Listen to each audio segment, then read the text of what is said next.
You're listening to WCAT Radio, your home for authentic Catholic programming. Well, hi, and welcome to another episode of the Examine Life with Phil. I'm Phil, and this is my attempt to examine my life and encourage you to examine yours. I'm just going to dive right back into the discussion I was having with Pat Flynn on his conservative approach to political philosophy and why he thinks President Trump is the best choice. Just to sum that up, what we were talking about yesterday, then, that's one of the things I view as like one of the big problems right now. Like, I know quite a few people who say they worry about white supremacists and racism in that sense, and that's a bad thing where it is there. But when I look around at what's going on, it's not white supremacists who are rioting and burning things down, at least not for the most part. It's, you just look at it rationally. Are the people who are rioting and burning parts of major cities down, are they going to vote for Trump? If they're going to vote, they're going to vote against him. So right. Yeah, I think that's all right. I mean, obviously, like when white supremacy does, emerge, and its ugly face becomes visible. I think, I don't know, Phil, but the impression to me just seems like everybody condemns it. Even when this stuff came down with George Floyd initially, before we got to see the whole context of everything and some of the background data, I mean, there was universal condemnation. I mean, from the left and the right. Like, for once in a long time, it seemed like we had a moment of unity in the country. Yeah. Nobody looked at that and said, this is a good thing. Everybody looked at that and said, this is bad. There needs to be prosecutions. And I'm not a lawyer, but from my understanding of how our criminal justice system works, the indictments and charges against those officers came down remarkably quickly for how our system works. Yeah, and the other thing to, I guess, so that's a good thing, right? Like, if something does, even if something wasn't racist at the end of the day, and even looking into the situation now, I'm not sure you could call it just a purely racist act by any means, but it certainly appeared bad at first with the context we have. But that's the point, right? Is when something appeared racist, it received universal condemnation from our entire country. And I think that's worth celebrating. Mm-hmm. But I think there's two things about it. I mean, it's worth celebrating in the sense that if there is a truly racist act, it's good to see that our culture has come such a long way. Like, there really has been racial progress made, that anybody, from any political background is going to condemn that. The unfortunate thing, however, is this mob mentality that has come about, right? Yes. Of wanting to, hang somebody before all the facts have come out, until we know what's really going on. And this will be a problem, as it is a problem now, because once the mob descends, and people are tried in the court of public opinion, people are getting stuck with charges that are just, they're overcharges, and they won't bear out, and hopefully won't bear out in the criminal justice system, right? Yeah. I've heard actual lawyers talking about the case of George Floyd's death, who said, because of this rush to judgment, the Minnesota Attorney General overcharged these officers, and now he's probably not going to get a conviction, where if he'd gone for a charge like assault or manslaughter, he might have been able to get that. Right, exactly that. So now he won't get the conviction. My guess is he won't get the conviction, and then the mob will just become even angrier. And because there was an injustice done and it wasn't addressed because of how the Attorney General there responded. Yeah. Right, but also because of the mob reaction. Right, that arguably led to there being, to the overcharges. Right, so there's just a lot there to try and unpack. So my general point, however, is that if you think we haven't made any racial progress in this country since the 1960s, we're not living in the same country. I don't think we're even in the same reality. Right, yeah, part of the reason why the racist rhetoric is so effective, right, when the left uses this, part of the reason it's so effective politically and rhetorically is because people know now that racism is a disgusting thing, and nobody wants to be called a racist. Now, what people don't realize is the definition of racism has shifted, right? There's equivocation going on. Mm-hmm. So this is just kind of a game that the political left always plays. But it actually, I think, is telling in the sense that they know if they use the term racist, they can effectively bully people because they know people don't want to be racist in America. Yeah, right? Absolutely. Yeah.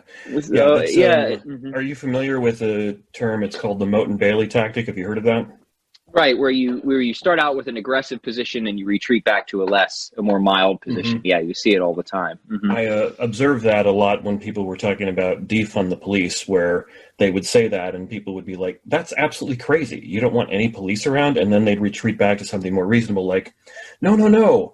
I mean, like, reduce their funding. I mean, demilitarize the police. And what I would usually say to them, well, why didn't you just say that in the first place then? Because if you want to make an argument that police shouldn't have APCs and fully automatic weapons at their immediate disposal in something, we can have a much more reasonable discussion about that than if you want to say defund and abolish the police. Right. And same thing with racism, right? Somebody will call somebody racist, and then you'll challenge that, and they'll say, well, what I really mean is they participate in a system that produces disparities. And then you have to go, well, why didn't you just phrase it like that rather than using a term that has incredibly like evil connotations to it, right? For most people. Yeah, exactly. And if we want to talk about disparities, great. I think it's important to talk about disparities. And some, but not all disparities are the result of racism. We can see, we want to make sure we're not committing some basic fallacies, right? We can see that racism could lead to disparities, but we can also see that just because we have disparities, we don't necessarily have racism. That's affirming the consequent, right? It's just like a textbook fallacy. Yeah. And you. Oh, I didn't mean to interrupt you. I apologize. Yeah, no, go ahead and chime in there. I did a Facepalm and Sigh Award on my podcast about that about probably 6 months or so ago. I was listening to, I think it's the third season of that popular podcast Serial about crime and true crime in America. And for the third season, I forget what the name of the woman who does it is. She just looked at like the goings on about in a courthouse, and she tried to pick kind of an average one in America. And she kept making comments about how pretty much all the judges and authority figures in there were white. And she was clearly trying to imply most of the defendants, the people who were being prosecuted or processed by the system, were black or other minorities. Most of the people who were judging them were white, therefore racism. And I said, no, not necessarily.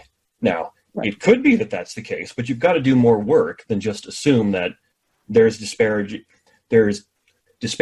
therefore there's injustice. There's disparity, therefore there's racism.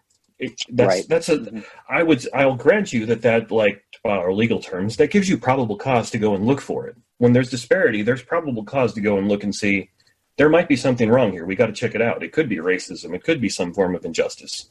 But that alone doesn't prove that there's something wrong. Like I used this example when I was at a conference a while back. A guy was talking about how symmetry, that is parity, is a sign of beauty. And I said, yeah, that's a sign of beauty. That's a sign of justice. But there's people at this conference who have infinitely better academic credentials than me.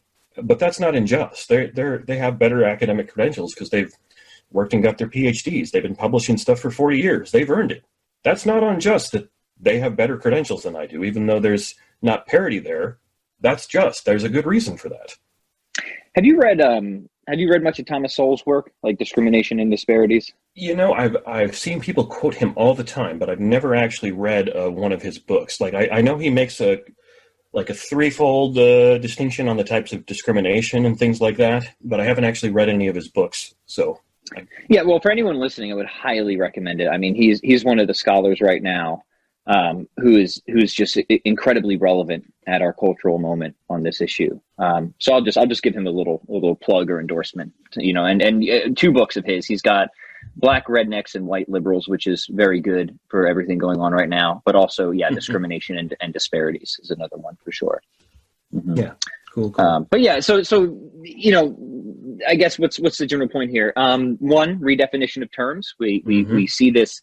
This is a very common political strategy. It's not exclusive to the left, but it's utilized heavily by the left, and we have to be very careful, and we have to be very suspicious, and often on the lookout for this going on, because it's being used right now with a lot of the agendas that are trying to be rammed through, and most people are just unaware of how these definitions have been intentionally changed, right? Yes, exactly. Mm-hmm. So yeah, good. Sorry. So for people who are listening, we broke this conversation up into into 2 different days. So what we spoke about yesterday has somewhat escaped me at this point.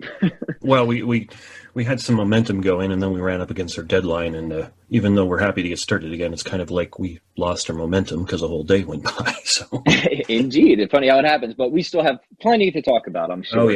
What else do we have here on the agenda? Okay. Well, let's see. We've covered most of those things. I would say, based on what you've described, and you can tell me if this is fair or not, that it would seem best to describe you as someone who's like a reluctant Trump voter. Like, I get the impression you're going to vote for Trump, but it's not because you think he's the be all end all. It's because you think there's only really 2 viable options, and he's the better of them. Is that fair? That would have been me in 2016. And let me be clear. I think there's a lot of cowardice among conservatives and libertarians, or maybe misrepresentation of people who say they're reluctant Trump voters, or who say like, well, I don't really like much of Trump, but the other side is so bad. And I don't think that's true, Phil. I think a lot of people really like Trump more than they'll admit publicly, just because they don't want to deal. Am I wrong though? Right? Just because they don't want to deal. There's a lot of evidence that you're right about that, actually. So. Right. Just because they don't want to deal with the backlash or being called names, like, whatever we've been just talking about. And that's always seemed dishonorable to me. I think I was legitimately a reluctant Trump voter for the reasons we talked about in 2016. But now, actually seeing what he's done, I'm much more confident in Trump. It's not just because I think Joe Biden is so utterly incompetent that I'm voting for Trump. I think he actually has some things going for him now. Is he a messiah figure? Absolutely not. Is he beyond any criticisms? Absolutely not. But I don't feel the need that I need to sit here and apologize or make excuses for my voting for Trump at this point, if that makes sense. Okay. Yeah, I think I follow you there. And you're right about that. I forget I think it was the Cato Institute, or maybe it was Reuters, put out a study about 2 or 3 months ago where they said that well over 60% of Americans have political views that they're scared to share with everybody else.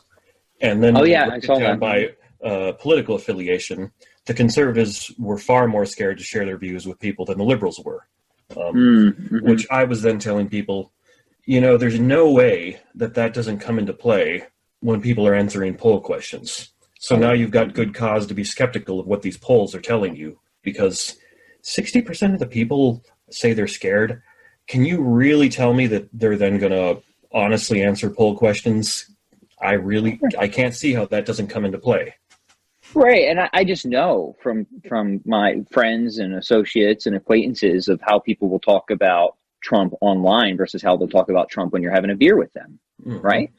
And there's just a difference. And a lot of it, I think, is they're just what you said. They're just scared. They don't want to be called names. Now, I guess the Lord has blessed me with an almost utter indifference to the opinions of other people. So that's just never fazed me. I'm interested in what people think, and I'm always willing to have a charitable dialogue. But if somebody starts just calling me names that I know absolutely do not apply to me, like racist or bigot or transphobe or xylophone or any of these, like it means nothing to me. That means nothing to me. So I'm not intimidated by that. So I don't feel a need to apologize for my political positions. If I'm wrong, I certainly want to hear why I'm wrong, but you're going to have to give me some sort of an argument. Name calling isn't something that's going to have any sort of sway with me, but it does seem to have sway with a lot of conservatives. And I think that's something, I think it's something we need to proverbially man up about, right? Yeah. Because that's just losing the game. And if you're afraid of being called names, I mean, for heaven's sake, I don't know how you're gonna last very long, Not nowadays, anyway. Yeah, not nowadays. So I don't know. That's just a minor observation. But I would say that as many, I would feel in general, and this is part of the reason why I thought Trump was going to win in 2016, is I just noticed this asymmetry between how people would talk about Trump in a public sphere versus how much more enthusiastic they were when they felt, I guess, in a position where they were comfortable to share their quote unquote true feelings. Right. Yeah, and I don't think somebody like Ben Shapiro was right. So Ben Shapiro would say that the only reason Trump won is because Hillary was so bad. I think he was wrong. And he's saying that again now. I think people legitimately love Trump. Like there's like there are a lot of people who do. No doubt about that. And it's more than I think people like Shapiro would admit. I like Shapiro's commentary on a number of things, but I think it was just way out of touch there. I think Trump has got huge support among people, even if they aren't willing to admit it publicly. And that's something that a lot of people, especially who aren't, who are left of center or mainstream commentators, I think they just miss that. Mm-hmm. Oh, they certainly do. And my apologies that my dog barked. I think I got him quieted down now. But yeah. I think you're right about that. There's definitely I don't know how large it is, but there's definitely a significant portion of people who absolutely love Trump. And I think you mentioned this yesterday, and part of the reason they do love him is because his brashness comes across as very authentic. He's, in a sense, saying a lot of the things that most of them are thinking, or what some of us are thinking and then think better about not saying. So for me personally, I'm not like a fanboy, but he has impressed me, or he's at least surprised me in a pleasant direction, let's say, since being president. I, even though I didn't vote for him last time, I will definitely agree with you there that he has surprised me in a pleasant direction, where he still says a lot of things where I just kind of put my head in my hands like, oh, come on, what is wrong with you, man? But then when you look at what he's done, like the things he's done on foreign policy, where he's brought all these peace things, the regulation pullback and reform that he did that was doing pretty well for the economy, and many, many other things like that, it's for the most part, when I look at it, been pretty good. I mean, I'll quibble with a few things here or there, but I think it might have even been Ben Shapiro who said he's governed as the most conservative president we've had in quite some time, maybe even more so than Ronald Reagan was. And yeah, I think that's for the most part true. And that was a pleasant surprise for me, because based on what he said when he was running, I really didn't expect that. Oh, sorry. I think you might have cut out there, Phil. But I caught the gist of it, and I agree. I was reluctant at first because I just wasn't sure if he was going to be able to deliver on 0.5% of the things that he was promising. But again and again, I've been surprised consistently in a mostly pleasant direction with Trump. Not only the things you've mentioned, but economic. Foreign policy, and of course the pro-life thing is huge, right? I think he has been the best pro-life president we've had, certainly in my lifetime. That goes, I think, without saying. I mean, most recently, and not just in terms of his appointments and stuff like that, but even in terms of platform and culture, he's really stood up for the pro-life voice in a way that I think is. I don't know if it's equally important as like the appointments and stuff like that, but it's massively important because, as we know, culture and politics both push on each other, right? Yeah. So they're mutually reinforcing or influential system. It's how can I put this? We philosophers like me, we tend to want to think in a linear fashion. If A, then B. A, so B, but in the real world, it's more like A influences B, B influences C, then C in turn influences both A and B at the same time, and all this is bleeding together all at once. Right, and so if you want a criticism that I have of Trump, I think it's that I think he's been great with being pro-life in terms of appointments and policy and vocal support. A criticism is I think he just doesn't go far enough. Like he still wants to make exceptions in terms of like rape and stuff like that, and I think that's a huge mistake, right? Somebody's life doesn't have less value because the manner of their conception. I mean, imagine just bringing 5 people into a room and one of them was conceived in rape and suggesting in some way that they're less of a person. That's absurd. So that would be, if you want a criticism of Trump that I have, that's a big one. I think he's inconsistent there, and that I guess my criticism of Trump in general is that I like him in the direction he's gone, but sometimes I don't think that he goes far enough. Would be one of my criticisms of Trump. So that brings up another point. Like I'll often hear people like say, "How dare you Christians or Republicans support Trump because of how he's been like flip-floppy on positions like that." Like he said he was for abortion back in the 90s and things like that. And I think, and you can tell me if you think I'm wrong, but I think generally speaking, Trump is probably one of the more malleable presidents we've had in my lifetime as far as what his positions are going to be. Like, I genuinely think he takes positions that he thinks are practically advantageous. Like, I don't think he just kind of decided that abortion was wrong. I think he kind of looked at the political landscape and said, well, if I ally with these people by taking this position, that's going to give me more political power. Mm-hmm. And you can feel free to tell me I'm wrong. And I'm not saying the man has no moral principles at all, but I think he really just kind of picks the route that he thinks is going to work the best for him, rather than starting from the position of abortion's an evil and I have to end it. I think he kind of ended up there by looking at the landscape and picking, that's the position that'll probably get me the most support. Right. So, yeah, this is tough, right? Because we can't peer into the man's soul, of course. Yeah. I recognize I'm not a psychologist and I'm not God. I'm just giving you my assessment of him as somebody from the outside who pays attention to politics. So if you were to ask me, do I think that Trump is an opportunist like most politicians are? I want to say, yeah, to a large extent, he probably is. I mean, it just seems like he picked Mike Pence, for example, because he knew Mike Pence would have strong pull among the evangelical voters, and he was right there. Yeah. Mm-hmm. That seems that. Now, is that a wrong thing in and of itself? I think we'd have to unpack that further, right? In the sense, is Trump like being inconsistent or hypocritical, and all else equal, if he's just looking for a vice president that will give him a strategic political opportunity, and it might not be anything wrong in that. As for the virtually everybody does that. Even Biden clearly did that. So yeah, of course, right? So yeah, is he an opportunist? I think so. Honestly, does he really care about the pro-life issue? I was talking about this with Brian Basong on my podcast when he came on, and Brian actually made the case that when he watched Trump at one of the debates and in interviews, that he really did get the impression that Trump had something of a conversion on this issue, like a personal, deep movement of the heart. I don't know. Honestly, I have no idea. But here's what I do know is when push comes to shove, when it comes to policy and when it comes to things we should actually care about, of like, what is Trump getting done? He's been pro-life. And that's what I can, measure. That's what I can assess. I can't look into his heart, but I can see, all right, he's moving the ball down the court in the direction that I want it to go. And while I hope and pray that he is sincerely pro-life, at the end of the day, I can't make that judgment. So I just got to look what he's done on the ground. And so far as I can tell, it's all pretty good. So, So in a sense, then, if people were to come along and say, well, Trump's hypocritical on this, you'd be like, yeah, maybe, but so what? Yeah, well, you're right. Yeah. So like, even if he believed the opposite, he's still, which would be, which I guess is very weird. Yeah.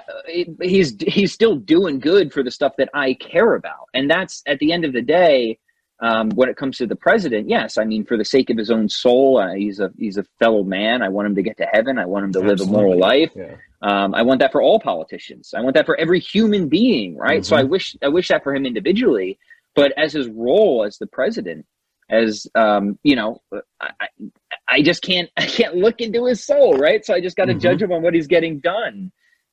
So same thing, like even if Obama was in his heart of hearts, really pro-life, that wouldn't matter to me because his policies were so anti-life, right? Okay, yeah. This thought just came to me, and it wasn't in the notes I sent you, so I apologize for that. But it really seems to me then that what you're trying to do is look at the policies and the results of who is in charge and what they're doing. But I would say that from the research I've done, I think you're exceptional in that regard, and that most American voters don't do that. I think most American voters vote for who they like, not right. They don't do any kind of analysis of the candidate's worldview and their tax policies and other things along those lines. They just watch them, how they interact, and go, yeah, I like that guy. And I would even say probably most Trump supporters don't vote for him because they think, like you did, oh, he's been very good on pro-life and good on economics and foreign policy and stuff like this, therefore I'm going to vote for him. They vote for him because they're like, hey, he's giving it to those libs. All right. Right. I think you're right. I think this is true of, again, most people, most of the time when it comes to voting, unfortunately. And a lot of people are, as you say, single issue voters, but in a naive sense, rather than a sophisticated sense. They have their one thing they care about, whatever that is, significant or insignificant. And then they'll find the candidate that aligns with that one thing. And then they will just uncritically assume everything else that comes with that candidate's platform. which is very strange to me, because what is the immediate connection between abortion and tax policy, for example? I don't know. I don't see that, right? So how your opinion on abortion should automatically determine your opinion on tax policy or immigration or foreign policy. You at least have to think like there might be some connections, and I think ultimately there are some grounding moral connections, but it's just not immediately obvious. So it does seem strange to me that somebody would find a candidate or a party that aligns with them on one issue and then say, okay, since they align with me on this, I'll just assume everything else that they stand for. Yeah. That would be the naive single issue voter position. I think you're right. Yeah. I think that is how, and if it isn't a single issue, then it's a single personality. They just like, they like something about the person. Oh yeah. And in many cases, I can totally see that. I remember talking to somebody about this way back in 2016 when Trump was running. I think it was actually at a philosophy conference. And I forget how we got talking about this, but like a week before, my wife and I had been traveling, and I'd watched Trump on one of the Sunday shows. I think it was on CNN, and whatever the guy was throwing a bunch of basically verbal garbage at him that anybody with a brain would know, yeah, that's not valid. That's not a good argument. You didn't support that. And I'm not going to say that Trump picked him apart in the sense of saying that's a fallacy, that's wrong, but he turned around and gave it right back to him. And I'm like, I can totally get why people find this appealing, because even if you're not able to analyze it all logically like I like to do, you could, if you're trying to think, you can see there's something wrong with what the CNN guy was trying to do. And for Trump to basically not take it and turn around and throw it back at him is kind of a breath of fresh air. And I can get that. And I can see the same appeal with even President Obama. He comes across as a very charming, charismatic guy. He's exceptionally well-spoken and smooth in what he says and does. I can totally see how you walk into a room and meet that guy, you're probably going to want to like him. If he carries himself at all in the real world like he does in speeches and debates and things like that, you're probably just going to want to be friends with that guy just by shaking his hand and talking to him for 5 minutes. Agreed. And I guess in general, I would say the reasons I predicted Trump would win then in 2016 and now are different than the reasons I want Trump to win, if that makes sense. Yeah. And it's just all to the points that you just made, right? Yeah. And it's true. What does that say? It just reflects, I think, on the state of our nation, right? We talked about this last time. If people haven't read Plato's Republic, please just go read the Republic. And we mentioned before how I think we're in agreement here. Like, our country is pretty close to democracy as Plato thought it, as that sort of intermediary step between oligarchy and tyranny, where the psyches of the people are so disordered at this point, so enwrapped in their appetites and their emotions, that reason is largely lost. I think Plato was prophetic in that sense, in a large sense, and that's not a good thing, right? We don't want to be there, right, in terms of the health of the sort of psychical arrangement of our country. But I think it helps to explain why people would act this way in politics, right? Because there's just a disorder. There's just something very disordered about our culture right now. Yeah, that I said this to my wife a couple of months ago. I was reading a book where a guy was reviewing some historians who'd written within 150 years of Christ, and so naturally they'd written about the fall of the Roman Republic and the rise of the Roman Empire, because that's what happened right before the birth of Christ. And I was reading that going, man, there's some very eerie similarities between what was going on then and what I see going on in American politics now. There was such an extreme rise in chaos and power shifting going on right as about the time before Caesar rose to power in the Roman Republic. And you see that happening all the time in America now too. And fortunately, I don't think we're at the same point. We don't have near the level of chaos they did. We don't have multiple open civil wars within one generation, but still I find that rather unnerving. Yeah, I'm with you. I don't know how pessimistic I am. I do try to be somewhat of an optimist. I really do try to see, well, what's the best that could come out of this? But I'm finding that increasingly hard to do. Every month I'm finding that increasingly hard to do. So we'll see. I don't know. I don't have much of a forecast there, I suppose. This is a big tangent, but I read a book a couple of years back that actually gave me some big hope for the future in this regard, pending something like the second coming of Christ, which of course would fix anything. But absent that, there's a book out, I think, if I remember the title right, it's What to Expect When No One's Expecting. It's about the declining birth rates all around the developed world. And I was reading it for some other research, but an interesting point that the guy made in there, and it's kind of a sub-point, he didn't even harp on it very much, but the people who have the least children tend to be the people who I think are politically wrong, to put it mildly. The people who tend to have the most children tend to be the people who I think are politically right, or who are even more conservative, more to the right than I am, which tells me maybe things are going to get worse in the next 10 or 20 years. But by the time my kids are old, assuming that I've done my duty as a father and trained them up in their way to go and taught them what's good and right, I think things will start getting better, because they're going to be outnumbering the people who I look at and go, man, you guys are crazy. Because for the most part, the people who I look at and go, say, man, you guys are crazy, they're not having children, or they're aborting their own children. Right. So they're basically killing off their own movement and way of doing things. And that's not to say like the political left will disappear. There always will be at least some political left, and there's a good role if you look at politics kind of from a 1,000-foot overview. There's a good role for the political left in that they push at the conservatives and say, you need to justify why things are happening. You need to justify why we're excluding these people. Because it was, in some sense, the political left who said, we need to end Jim Crow. We need to give voting rights to women. We need to end slavery and things like that. And that was a very, very good thing. But I think it's just kind of gone way, way too far in the other direction now. But those people they're not having kids. They're not going to be around in 50 years.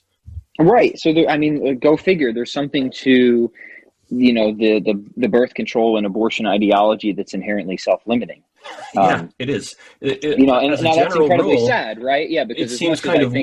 Yeah. I didn't mean to interrupt you. Sorry. No, I was just a short point. I was just going to say, and that's incredibly sad, because as much as I disagree with people politically, I would trade anything for them not to murder their kids. Right. Absolutely. Including having more of them with certain ideologies around. I mean, it's just one of those terrible things. But yeah, go ahead. Oh, and one of the kind of like philosophical points you can take from the book, and again, the guy doesn't do this, he just presents the data, is it really, really seems like with human societies, when we reach a certain point in development and population, our population stops growing and we go into decline. The overall world population is going to be less in 2100 than it is now. It's going to decline, and that's going to cause all kinds of problems, but it kind of seems like there's just a natural balancing built into how human societies work, where it's probably not really possible for us to overpopulate the world, because when we reach a certain level of development and population, we just stop having children at the same rate. It just naturally seems to happen.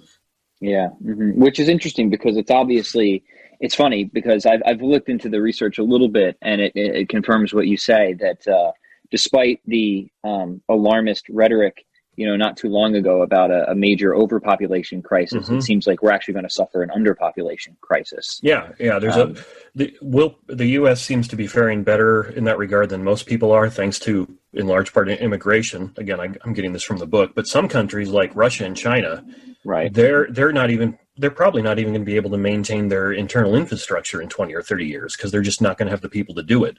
And who knows how that's going to affect things, because I don't think there's been I'm unaware of a time in recorded history where people have faced a problem like that.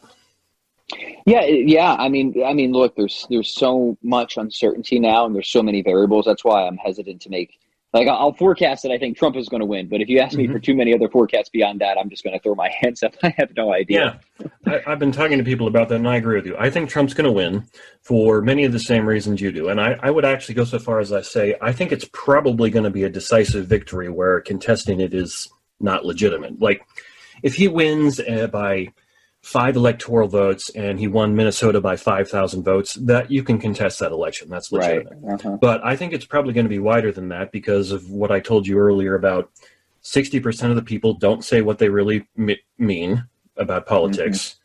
Biden's not campaigning. He's making the same mistake Clinton did in that regard. You see him very rarely out on the campaign trail. And especially if you want people to get excited about a personality, you got to get him out in campaign. You got to hit the road, yeah. Mm-hmm. And Trump is, despite taking flack for it for reasons, some of which are legitimate and some are not, he's still going out and campaigning as much as he possibly can. Right. And I see Trump out there on the shows answering questions, even ones that are outright hostile. And Biden, for the most part, isn't doing that. So I look at that and I'm like, yeah, it doesn't seem likely that Biden's going to take this. Oh, and then you mentioned yesterday Trump's nominating Amy Coney Barrett for the Supreme Court. If the Democrats try to do the same thing to her that they did to Kavanaugh, they're definitely going to lose. Right, yeah, because that really hurt them. Mm-hmm. Yeah, and I know some people who are more reasonable Democrats who are saying, yes, that's don't do this time around. But I strongly suspect the Democrats just won't be able to help themselves. I think they're going to do it again. It's like they haven't seen one of the lessons yet. Exactly. It's like there's a quote from one of the newer James Bond movies where M says to him something like, I think you're so overcome by uncurable rage that you don't care who you hurt. And that's what I see when I look at a lot of the Democrats in Congress these days. Right, and they're going to attack, as they already have, her Catholicism, right? Mm-hmm. That's going to be a really bad move. But Kavanaugh hurt them significantly. That was a bad move. There's also two other things that are relevant that we didn't mention before that I think are signals to me. One is that anytime there's unrest or riots, this historically does tend to point in favor of conservative officials being elected. So the riots are not helpful. The other thing that was a big signal for me in the 2016 election was Brexit, right? And what do we have as a sort of mirror, sort of event now? Well, we had this huge conservative landslide over in the UK, right? So that's another indicator for me of what people call the quote unquote silent majority, right? So Brexit was the indicator for me in 2016. That defied expectations. Then we had this huge conservative landslide over in the UK with Boris Johnson. And yeah, I just think all the signs that were there for me in 2016 are here again now, plus more. So I could be wrong, like totally wrong. I'm on the record now, so you'll be able to check me and tell me that I was wrong. If Trump loses, I'll say, fair enough, I was wrong. But we're not telling people to go make bets on this. This is just what we think. This is just, you asked me what I think, and that's where I'm at. I think, and I agree with you, I think it's going to be decisive. I do. Mm-hmm. And on top of that, I think Biden is probably even a weaker candidate than Clinton was, even though lots of people really, really couldn't stand Clinton for very good reasons, and you don't have those good reasons to despise Biden. He's just a weaker candidate. Like after he picked Kamala Harris as his VP, I put up on Facebook as kind of a snarky joke. Okay, now you get to decide between President Trump and President Harris. And right. I thought I was being funny. People then started arguing about whether or not Trump or Harris was better, but nobody disputed my point that, that's the choice you have. I mean, there are some strong signs that there's something cognitively questionable about Biden right now. I'm not going to go much further than saying that, but I certainly don't think that it's a conspiracy by any means. I think he is in a state of decline. Mm-hmm. And to your point about Clinton is, I agree. I think she was a stronger candidate. I mean, one, she had the chance to be the first woman president. That's going to have great appeal no matter what her downsides were. Absolutely. She had that. Biden doesn't have that. And I mean, it's kind of ironic because the left is all about intersectionality now, and they have the straight white man running for president. So that's weird. So they're going to alienate, they're kind of pushing off some of their more, I guess, younger progressive base with Biden. I mean, you do have people who were following Bernie that just refuse to vote for Biden now. Yeah. But also, if you're trying to... I'm sorry. Some of them actually made a website, some Bernie supporters, that said, settle for Biden, he's good enough. I saw that one, settle for Biden. It's legitimate. Right? I really could. I thought it was a joke when I first saw it, but it's real. But it's addressing exactly what I'm talking about. It's this younger, more progressive base that's refusing to vote for Biden because he's Biden. But the other problem is, if you're trying to find a more moderate candidate to win back the swing states, why are you picking the vice president of the vice president of the president that lost those swing states, right? Mm-hmm. Part of the reason Trump is president right now is because the swing states, the blue dog Democrats in Pennsylvania. I lived in two of the swing states, right? I just moved from Pennsylvania, and now I'm in Wisconsin. And these are the states that just felt very disappointed with the Obama presidency. They felt he didn't deliver. So it would make sense to pick more of a moderate candidate than some far leftists to try and win back some of these, Reagan Democrats, as they're sometimes called. But I think they picked the wrong guy. I don't think Biden is the guy to do it. Right. I think it just seems like a bad pick. Guy they had, though.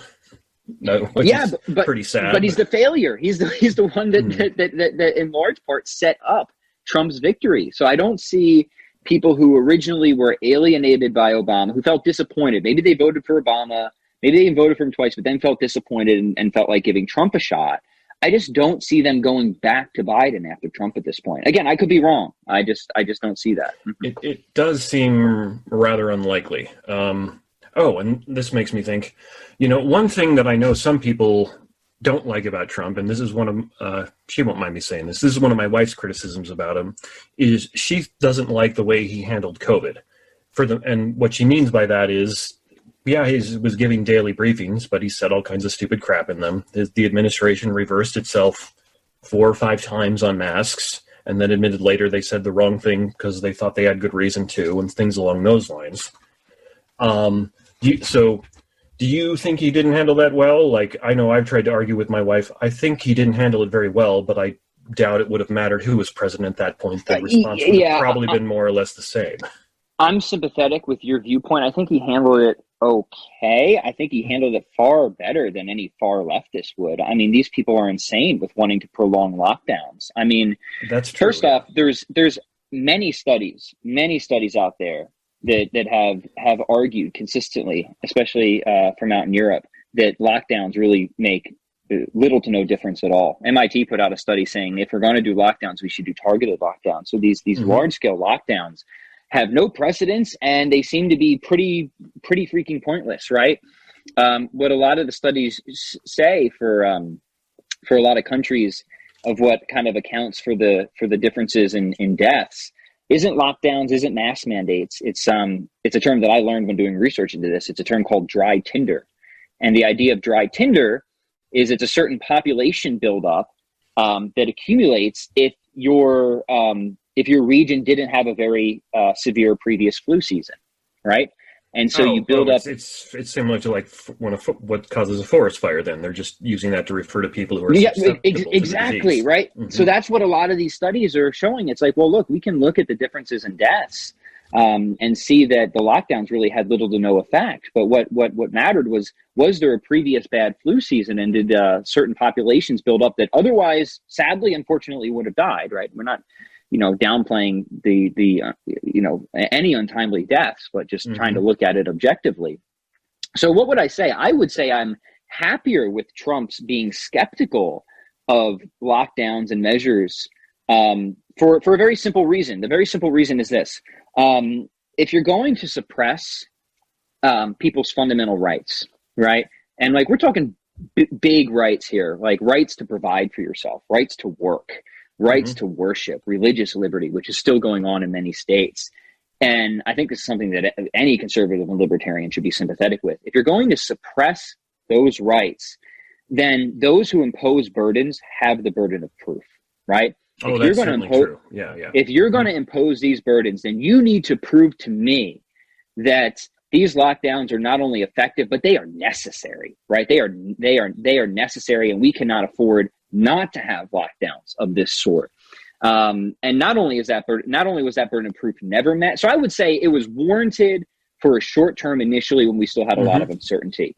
But after a certain point, and certainly now, I would say it's immoral to want to continue lockdowns at this point. It is immoral. For partly the reason I've said before, but also it just seems like we have so much data now, studies now, so that they're not only not necessary, they're arguably pointless, right? They just don't make any really significant difference that we were hoping for. Yeah. So the initial point of them wasn't to say we lock down, you're not going to get the coronavirus. The initial point of them was we lock down because some of people who get the virus are going to need hospitalization. If it all happens at once, more people are going to die because we don't have that capacity. So you lock down for a while to, as they said, flatten the curve and give the hospitals more time to prepare and things along those lines. But somewhere along the way, that kind of just got lost. And now it's like, hey, at least according to some people, if you don't lock down, then everybody's going to die. Well, the reality is you can't keep a population lock down forever. That it just doesn't work. It causes it eventually winds up causing more death and destruction and misery than the coronavirus would have. That's absolutely right. And so as bumbling as Trump may have been, and I'll certainly concede that he was bumbling in many aspects, I would say his general attitude and general posture towards COVID was, to me, far more preferable than anybody who's on the left right now, because he was willing to do the lockdowns, and he did do the lockdowns, right? But he didn't want to keep, or at least he recommended them. He can't really, as the president, do a federally enforced lockdown, right? So.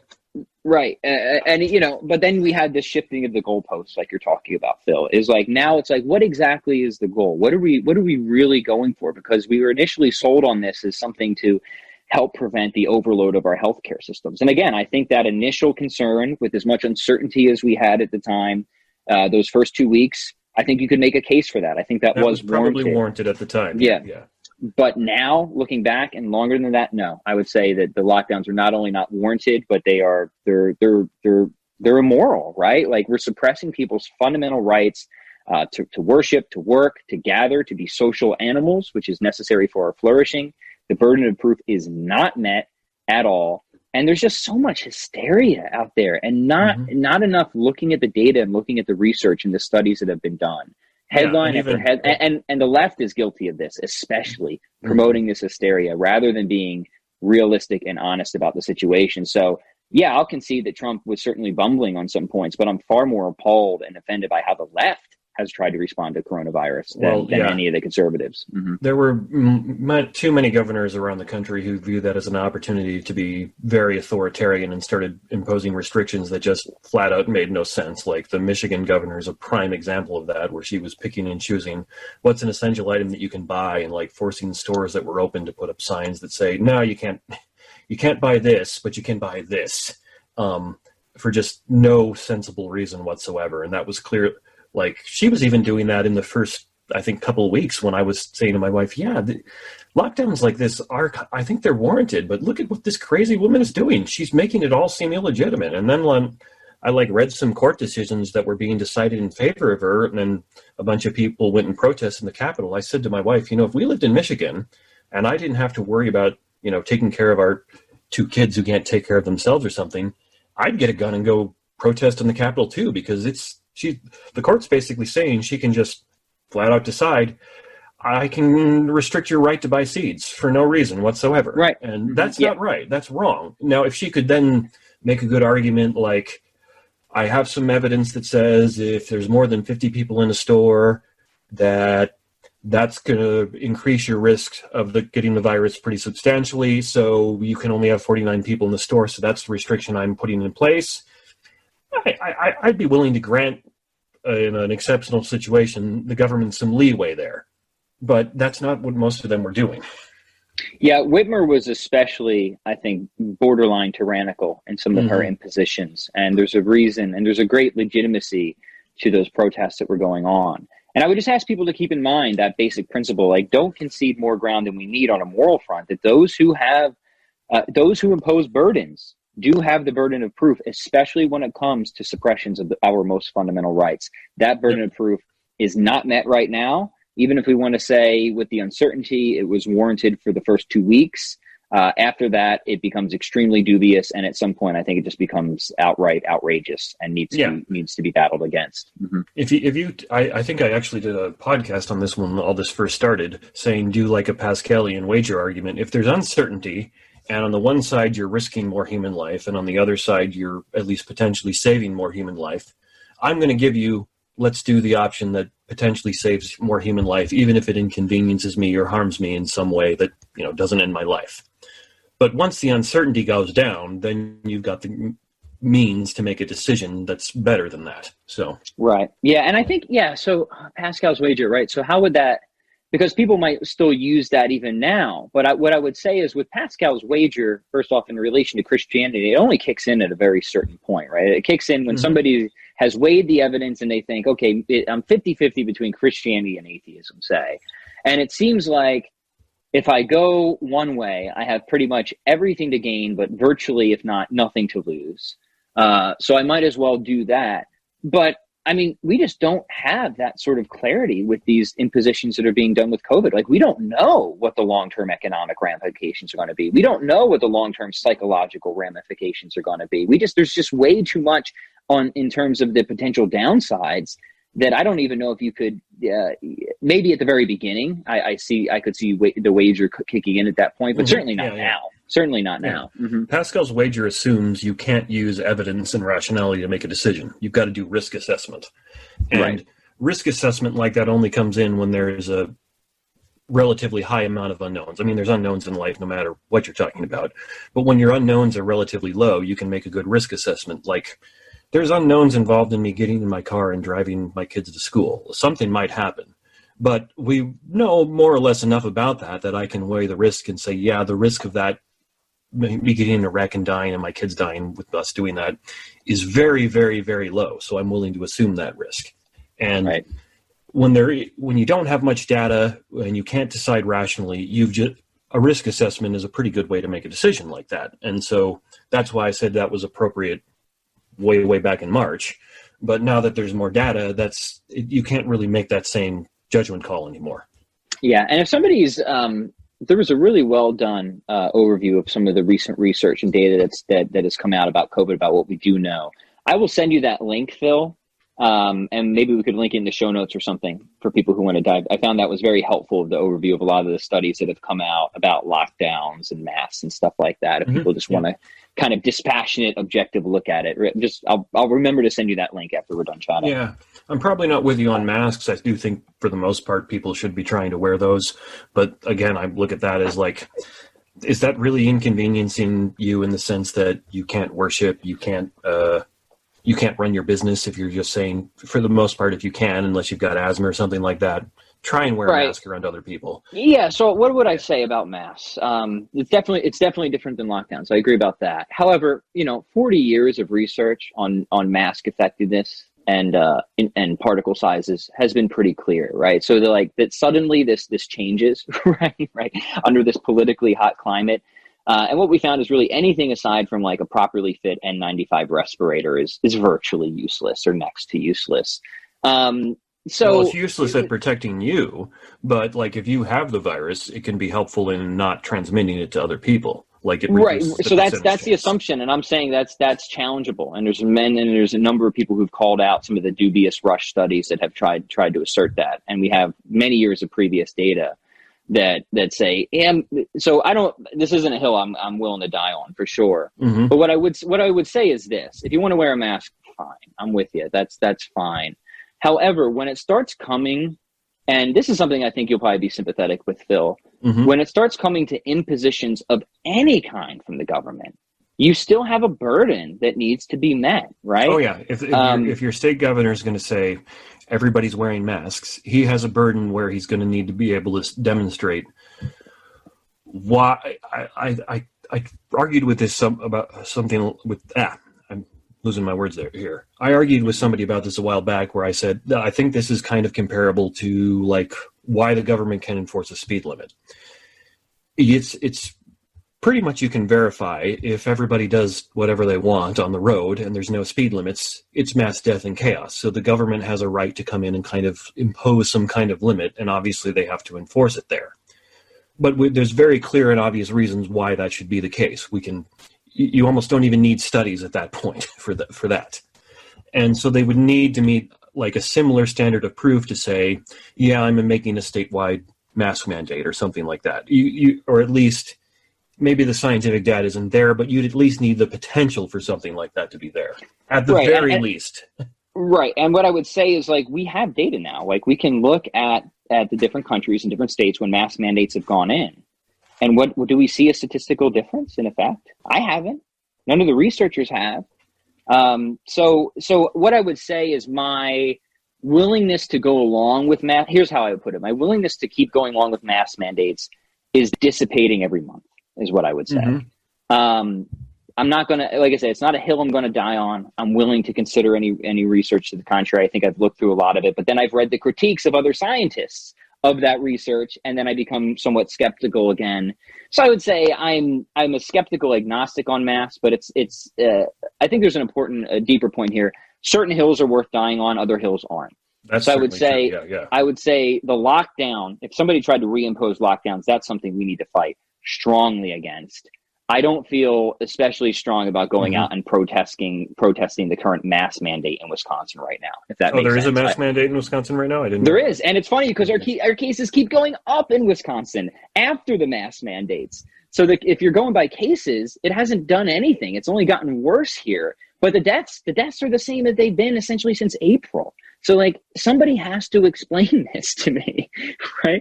And the answer is we're being misled on a lot of different stuff, and people need to look at all the relevant things that need to be measured. So yeah, we did get a mask mandate because our cases spiked in Wisconsin significantly. We saw no corresponding rise in deaths, and our cases keep spiking even after the mask mandate has gone in. Probably, and there's so many variables on this that I could easily be wrong. It's probably that the people who were most likely to die from it died way back in March, April, May, June timeframe. And now you're getting people who are getting it who were formerly under lockdown, but are healthy enough that they can survive either without going to hospital or with some limited hospitalization. And so your cases are going up, but your deaths are staying relatively low comparatively, because most of the people who are now getting it are people like, well, my wife and I just had it like a month ago. We're young and healthy enough that we survived. It was very unpleasant, but we were probably not going to die. So, right. So I would just, if anybody just kind of wants to see Wisconsin, just do 2 quick Google searches. Google search COVID cases, Wisconsin. Look at that chart. We got the mask mandate in August. So just take that into consideration. And then Google COVID cases, COVID deaths, Wisconsin, and just compare. Just compare, and just, I won't even add any further commentary than that. And I would be happy to give you that masks are an imperfect solution. People who try to sell that as you wear a mask, you're not going to get it. No, that's not true. The whole idea behind it is you get a large percentage of the population to mask up, your transfer rates of the virus go down by at least some amount is the whole idea. Now, I think you can certainly quibble with that to some degree, but I'd be willing. That's not a hill I would necessarily die on either. The only thing, the main thing that keeps me at that in my mind is medical professionals have been wearing masks in like when they're doing surgery, and like the dentist wears a mask and stuff like that for a long, long time to try to protect other people from whatever diseases they have. And so I look at that and go, is it perfect? Almost certainly not. Is it going to do something?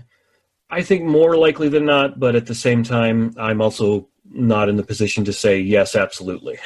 And that's where there's a difference between like putting a bandana over your face and a properly fit N95 respirator, right? Absolutely. And like that's exactly what I'm talking about, right? It's like we don't have good evidence to show that somebody putting a napkin over their face makes any difference. But that's what most people are doing, right? Like most people aren't wearing the properly fit N95 respirators. Yeah. Now, I want to agree with you again. It's like COVID's a real thing. Like it's a real thing. It really hit us hard, and it seemed to have the same shape as most, epidemics do. We had the early spike, and the U.S. is also an enormous place, so we should expect it to kind of circulate differently throughout the country. So that's another reason, like why the mass, lockdowns all at the same time might not have been the most prudent decision, especially since we know that there's different kind of curves in different climate regions. Yeah, you shouldn't be treating a very rural area like where I live the same as you treat New York City, where people are literally stacked on top of each other.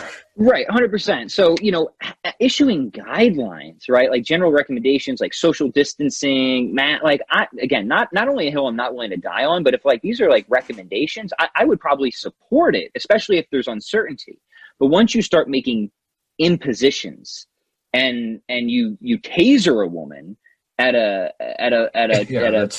football game for not wearing a mask, I'm starting to become a little annoyed, right? I'm starting to become a little annoyed. Wrong, and at best an extreme overreaction. And that I say that at best, and I don't think it was at best. Yeah, and the other thing that we have to consider are just how much paranoia and the psychological effects that are going on that we don't know that much about. Mm-hmm. But like, I'm honestly a little sick of muzzling my kids when I go to mass with them every morning, and putting these masks on, and like they seem, and I try to talk to them reasonably about it. I don't tell them that it's a joke. I tell them it's a real virus, and I always want my kids to have the truth. But there's so much paranoia about this too, that there's other factors we have to take into consideration. Yes, absolutely. Yeah. So like I said, all this is to say, it's not a hill I'm willing to die on, but I'm just becoming increasingly agitated and skeptical about the mask mandates as we get more data, as they continue to be extended, like it was in Wisconsin. It was just extended again. Right. Mm-hmm. And that, again, burden of proof is on those who impose burdens. I'll just keep coming back to that. Yeah, the burden of proof, just as a general rule, is always on the person making a claim. Whether that's a positive claim, a negative claim, whatever, you make a claim, you have the burden of proof. And in the case of politics, if the government says, we're imposing a restriction on you, the burden is on them to explain why and give good reasons for it. And actually, that's a good little transition, because I would say, as my more libertarian stance, the burden of proof actually doesn't just extend to the government in that sense. It extends to the government in the sense of everything they ever want to do. The government, I think, has to meet a high burden of proof, a standard to say, here's why our intervention here is a good thing. So in something like the EPA imposing standards of pollution or something like that, I think they need to meet a standard that says, yeah, here's why we have to step in and impose this pollution standard and why no other system will fix it. Why, like, consumer protection agencies can't encourage people to not buy from these companies so they go out of business, and so on and so forth. And clearly for some things it can meet that burden of proof. Like, it's pretty difficult to see how things that are called like public goods, like roads and street lamps and the military and things like that, could be done by any organization other than the government in some sense. But there's many other things that I look at, like the Department of Education and the Department of Agriculture, where I'm like, yeah, I just don't think you're meeting that standard at all, government. Yeah, and the Department of Agriculture for a while setting like our nutrition guidelines seems a little weird, right? Mm-hmm. Like of all the experts, it should be talking about this. Like, what's the connection there? But yeah, I'm with you so far. So go ahead, continue your thought.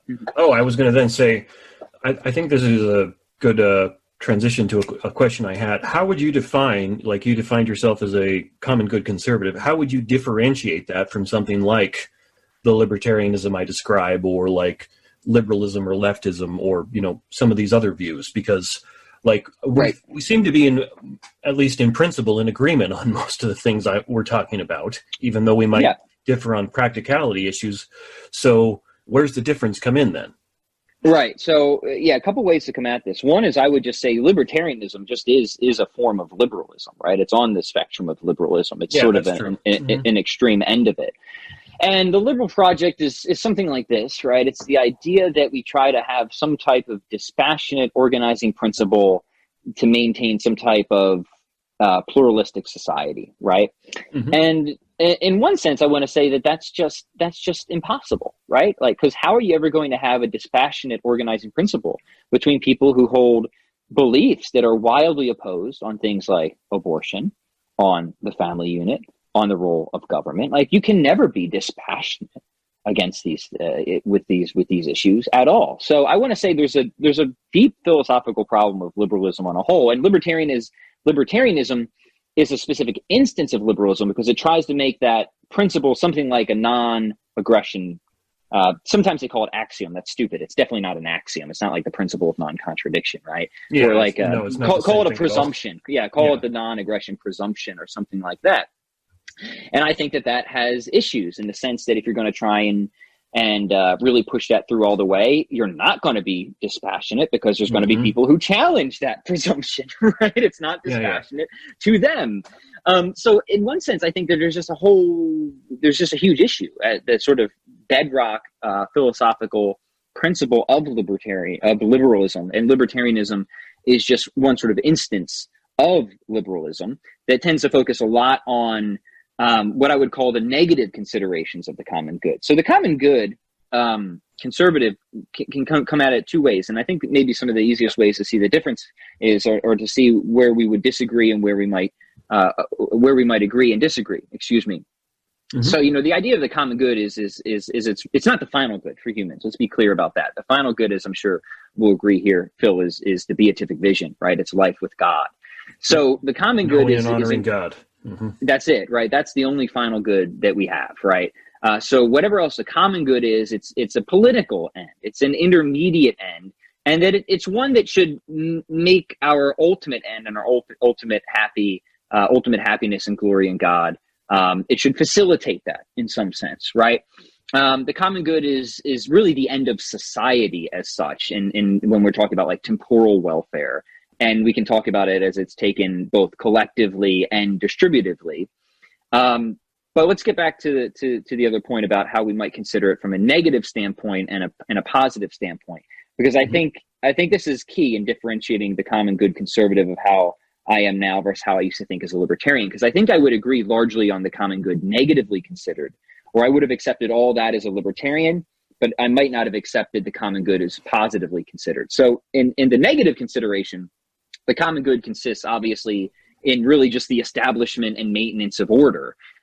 So here we're talking about like people not being interfered with by other people in significant ways, right? So trying to facilitate some type of harmony, peace, security, opportunity, and of course, freedom and individual liberty.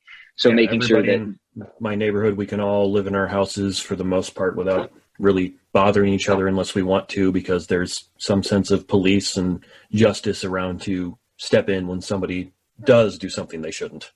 Right. So, in more common terminology, we might call these negative rights, right? Mm-hmm. The right not to be punched in the face, the right not to be murdered, the right not to have government officials come in and meddle with your parenting style all the time, right? Yeah. I think libertarians are good with all of that, right?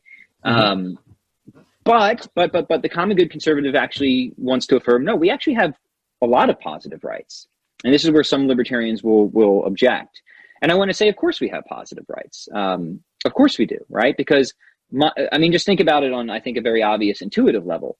My children have a right to my love. They have a mm-hmm. right to be educated by me. They have a right to be fed by me, to be nourished by me.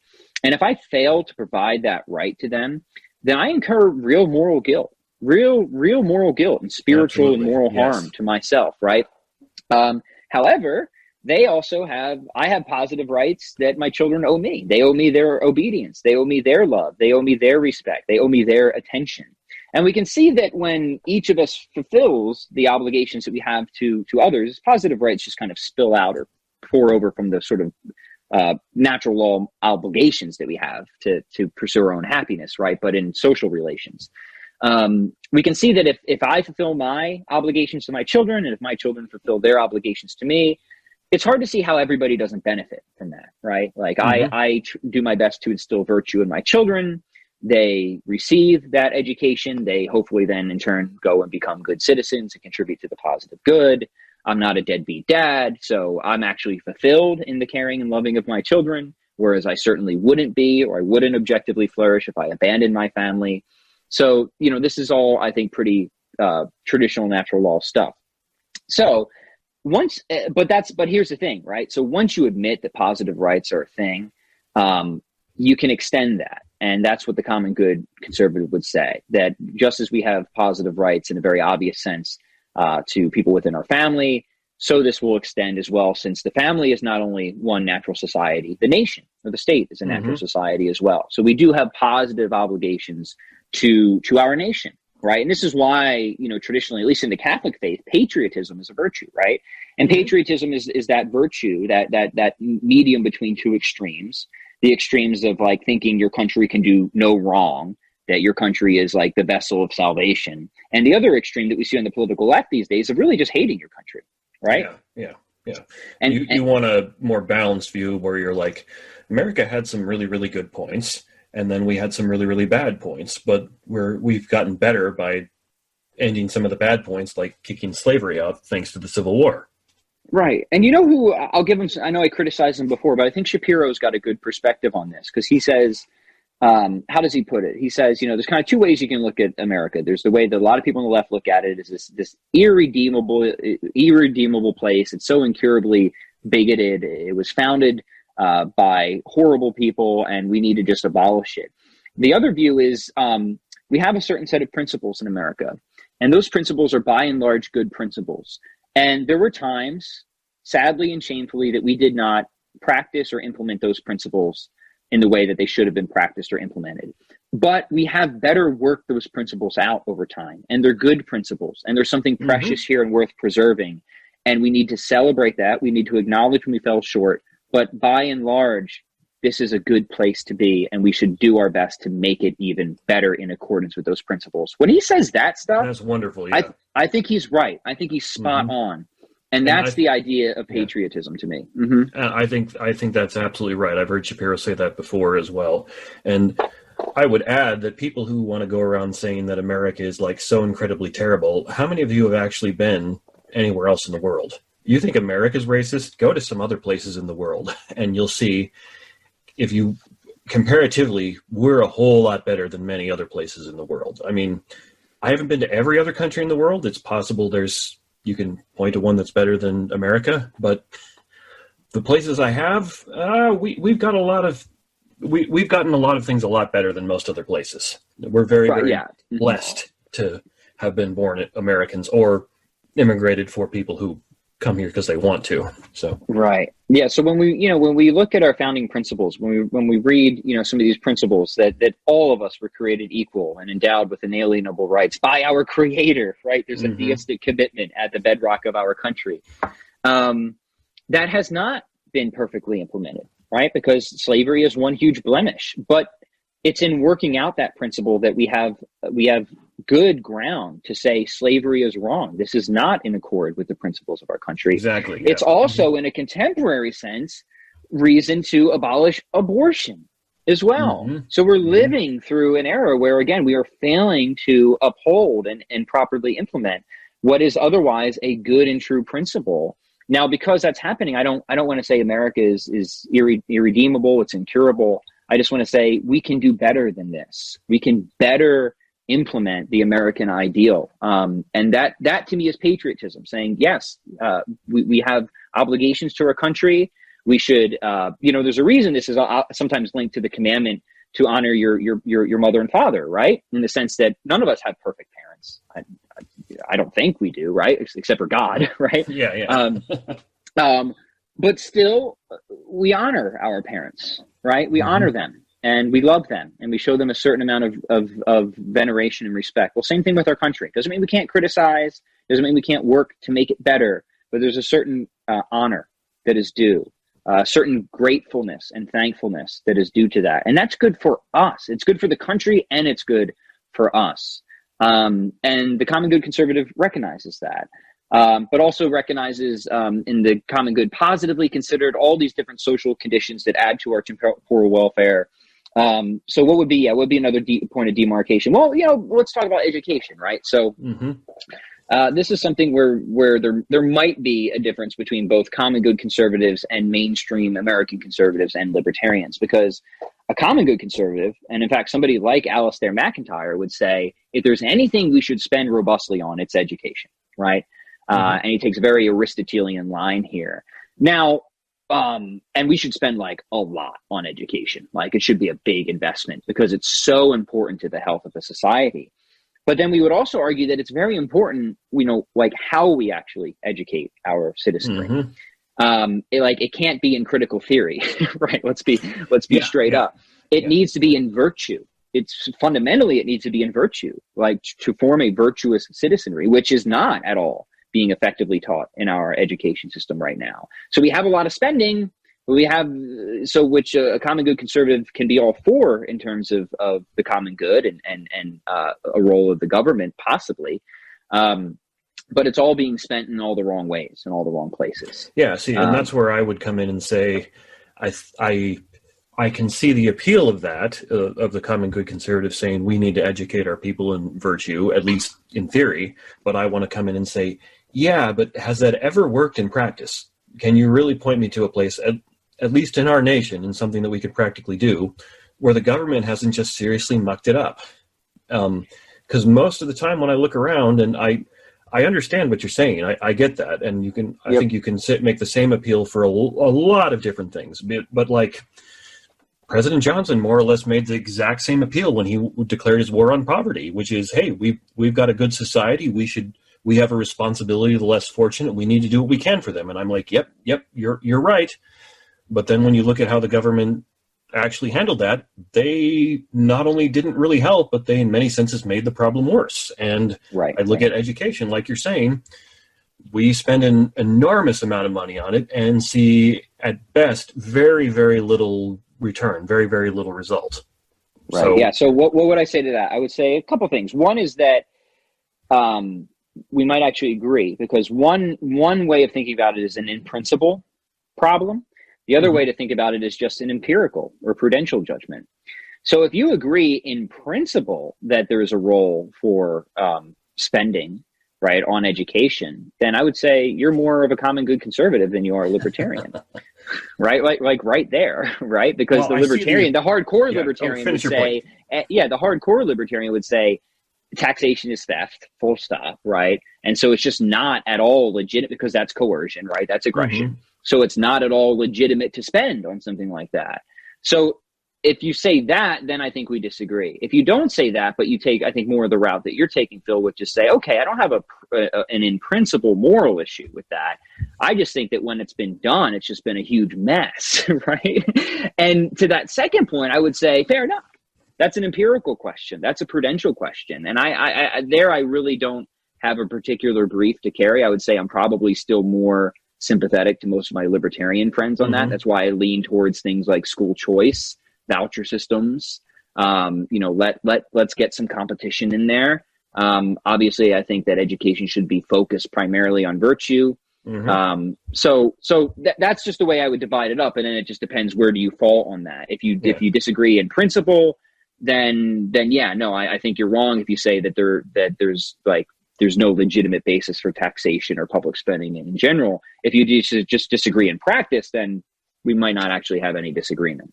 Okay. Well, I'm definitely not against education. I'm a philosopher, so I think everybody should get as much education as they can. That's certainly the case. I have an in-principle objection, but it's not quite the same in-principle objection that you raised there. My in-principle objection is, I think that anytime you have a government doing these kinds of things, it's bound to fail and have numerous unforeseen consequences that cause problems. Pretty much no matter what, at least if you have a government that's governing a population larger than like 200 people. I mean, if you want to break it down really, really small, like if you thought of, say, your family as a type of government, which you can, in a very, very loose sense, you could say that. Do I think you can manage your own children's education very effectively? Yes, I absolutely think you can. And same thing.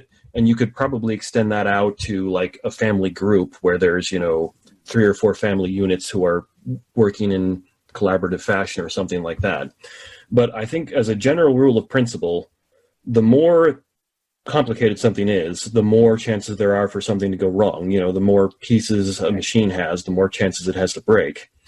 Right. And so once you start getting to a government that's larger than maybe working over a couple hundred people, you're just bound to have it muck everything up, because it's just impossible for a human being to actually do any kinds of those things without causing all kinds of problems. So I have an in-principle objection, but it's not quite the same as the in-principle objection you were worried about.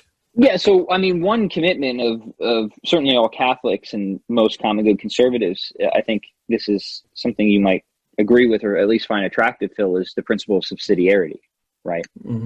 That when it comes to government, we, in the order of justice, in fact, governments should be as small and local as possible, right? Absolutely. And it's to your point, right? Because there's something inherently unjust, right, about a government that just not only is not attentive to the needs of a certain population, but just in principle can't be, because it's too big, it's too far removed, that it just no way it could consider the needs of a certain portion of its population. So we might actually disagree there. And I think that that's a very legitimate point.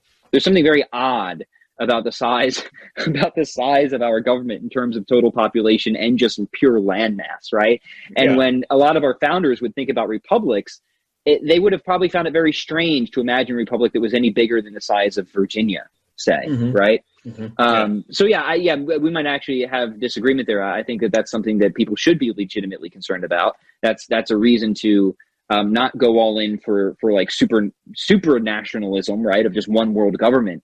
That's why Brexit happened, right? People realized, like, hey, why are just like a few bureaucrats who are completely detached from me, unaware of my needs, pretty much unconcerned with my life, if they even know that I exist, mandating all these arbitrary rules that are making my life not only better, but exceedingly difficult and oftentimes worse. Yeah, right? In that case, the bureaucrats weren't even citizens of the same country in many points. Exactly, right? So that would be a violation of the principle of subsidiarity, and to that a common good conservative would object. They would say, no, that's unjust. Yeah. And see, maybe I'm just setting my threshold for how big I think the government should be, much smaller than you are, although I think we both agree in our case, the U.S. government is way, way too big. I mean, it's mind-boggling to me, and it strikes me as so profoundly stupid that you literally have fights between agencies that are both in the executive branch.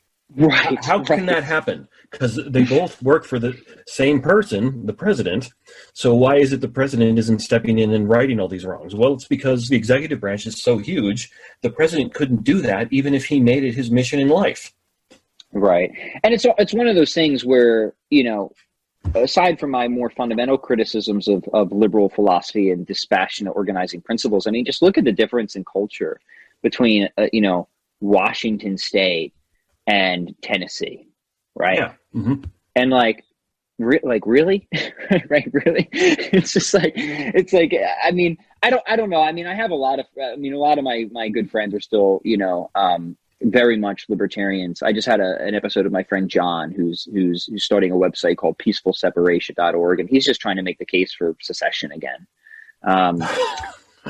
Yeah, that and certainly well I would, so. Yeah, and it's just there's something about that idea of just peacefully going our own ways, because I mean, there's clearly very, very little to nothing that somebody living in, Portland would agree on with somebody living in, rural Tennessee. Right. Mm-hmm. So that's an issue of pluralism again. I think that's an issue of liberalism. So I don't know, we're kind of jumping around on different themes here, but yes, in general, I would certainly agree that there's a violation of the principle of subsidiarity, and there's something very strange and problematic about the general size of our government at this point. Mm-hmm. Mm-hmm. Okay. Yeah. So then, would you make a distinction between your view and say something that's more like the populism that President Trump seems to represent, or the not liberalism broadly, but liberalism or leftism in the sense of where the Democrats seem to come from nowadays? Well, yeah, I know you would. How would you make that? Excuse me. Yeah, the populism of Trump. It's kind of a hard thing to define, isn't it? Because yes, it is. Yeah. Yeah, I would have to think about this a little bit, because a lot of it does, unfortunately, and I want to admit this, a lot of it does seem to be something of a cult of personality. And in terms of well, what do you specifically stand for? What are your policies? I don't have a lot of clarity. Maybe you do, Phil. Maybe you could articulate some of that, and we could draw some comparisons there. I, for the most part, really don't either. I think a lot of what he says and does is, as you say, more explained by his personality than by having any kind of a coherent philosophy. The only way I could say that is he strikes me as kind of not a pragmatist in the philosophical sense of the term, but a pragmatist in the sense of he's going to do what he thinks will work for him at that particular time. This is kind of an exaggeration, but I've joked with people, that President Trump, if he thought it would get him reelected, he'd switch to the Democratic Party tomorrow. And most people laugh, like you just did, because right. That's an exaggeration, but there's a certain truth in that. He seems to be very malleable in what he wants to do, and so whatever he thinks will work. So let me ask you this, because you're right. There was a time when Trump was pro-choice, and he admits to swapping on that. Is there anything that he's swapped on since becoming president that you're aware of? I have a hard time remembering the specifics, but I think there have been some examples that have leaked out where he's said to his staff, I want to do this, and it's something that seems crazy, and then the staff more or less says to him, Mr. President, you can't do that, and then he softens it and they say, no, you still can't do that, and eventually they get him to something that he can actually do. Other than that, no, I can't think of any point where he said something and then decided he was going to do another, where it's a literal contradiction. Right. He said he was going to strike back at Iran, and then he walked it back and didn't strike back very hard. Well, he still struck back, so it's not explicit contradiction. And like he threatened Kim Jong-un with like raining all kinds of death over his country. But it's not like a contradiction that he then decided to go meet with him. It is kind of a change of direction, but it's not like he, you know, was going one way and then made a complete 180 or something like that. Right. And that was just a sincere question. I just don't know. But for me, it seems like since he's been president, yeah, there's some examples like that, but all that would seem, I guess, directionally in line with where I guess he seems to be politically now, even if it's just a little bit sloppy in his articulation of what he wants to do. Whereas, yeah, like as far as Biden is concerned, I mean, he just seems to just slide right along with the progressive agenda on anything. Oh, yeah. Right. Yeah. Like if it was Biden of 30 years ago, I'd be like, yeah, that's probably not such a bad guy. But Biden of 30 years ago couldn't exist today. Right. Yeah. So, you know, and it's not to say people can't legitimately change their minds. Of course, I mean, I have, right, on certain issues. But if somebody's doing it every 2 years, right, or every political election season, you start to become a little suspicious. So, yeah, I guess we're coming back to Trump's populism. I just don't have enough clarity of what that all entails. I think that's very fair, honestly. Yeah, that's the best way I can think to describe it is he's doing what he thinks the people who elected him want, which in some senses is a good thing. And in another sense, it could be kind of a bad thing if it means he doesn't have any principles to stick to of himself. It's still very wishy-washy and amorphous. Yeah, it's very job focused. It's very economy focused because those are the concerns of a lot of those swing voters, right? But you're right. He does not have, and I think this is a criticism of Trump, but it's certainly a criticism of all the other politicians too, a very well articulated political philosophy. Like, where are you coming from? What are your fundamental ground principles? I don't know. Right. I know what his specific policy promotions are. And for, that's something you just got to roll up your sleeves and look through. And we've done a lot of that on this episode. But yeah, when people just say the populism of Trump, I've never had a clear conception of what exactly that is. Yeah, I other than a very amorphous thing, I get your point. It's more that when you look at what Trump is saying and doing and wanting to do politically, populism is just the best thing I can think of to describe it. It doesn't fit it very well, but everything else seems to fit it worse. Right. Now, comparing to leftism, I think leftism is easier to see, like the progressive leftist intersectionality, critical race theory, Marxist ideology. I mean, and like, where do you want to begin with the differences? I mean, like the worldviews are just a common good conservative is just, almost diametrically opposed to so much of that. Maybe instead of like focusing on the worldviews, focus on like what your view of the government should be, because as a common good conservative, as I understand you saying, you believe the government has a proper role in place and can do things and can even like force people to do things that they otherwise say they wouldn't want to do, at least in some limited circumstances. So how would you then distinguish that view of government from what is the only difference, like the worldview as far as what you want to accomplish with the government? No, there's a difference of degree. There's a difference of degree. So I think a lot of, especially if in the Marxist tradition, right, there is the idea that the state essentially integrates into everything, right? That it really assumes everything. That is not a common good conservative position at all, right? So the state has a specific role to play, but it wants to facilitate free, initiatives as far as possible, right? So whereas somebody who's very far left would want the state to integrate into, if not abolish, the family unit, that's something where the conservative will say, absolutely, fundamentally not, right? Absolutely.